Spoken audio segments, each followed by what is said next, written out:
So there's been this discourse online about this potential OKC Indiana final.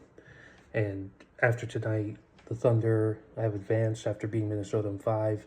Tomorrow, the Pacers play game five against the Knicks.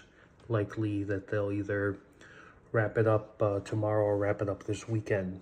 And a lot of people have kind of gone in and said, oh, the ratings are going to be terrible for this. Who's going to want to watch this? And I think we really need to pause here and really understand what we're advocating for. If you're over here looking beyond anything basketball related and only focusing on television ratings when those television ratings don't impact you one way or the other, like you're not a network executive that cares about that sort of stuff, why are we even bringing it up? Let's kind of look at it from a matchup perspective. And again, we're running under the assumption that the Pacers are going to beat the Knicks. So the Pacers have this fast-paced offense led by a pass-first point guard, Tyrese Halliburton, who is spraying the ball all over the place. They got shooters. They play with a lot of tempo.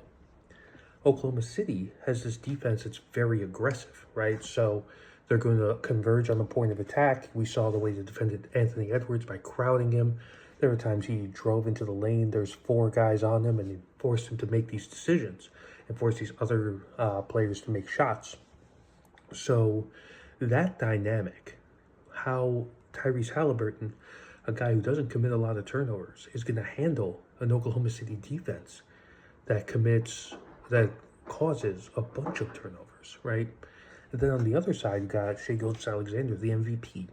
And Indiana has all these players they could potentially throw at him, whether it's Neesmith, whether it's Nembhard, whether they throw Siakam on him for a little bit. That's going to be really interesting to see how Carlisle does that. And both of these teams are super deep. They both go like 8 or 9 deep for the Thunder, and the Pacers have been going 11 deep.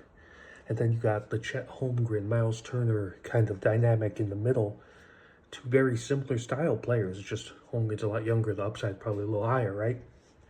So this is anything but a boring series. This is a fascinating series. And just because it's two smaller media markets doesn't mean anything. And to me, if you're the NBA, you love this.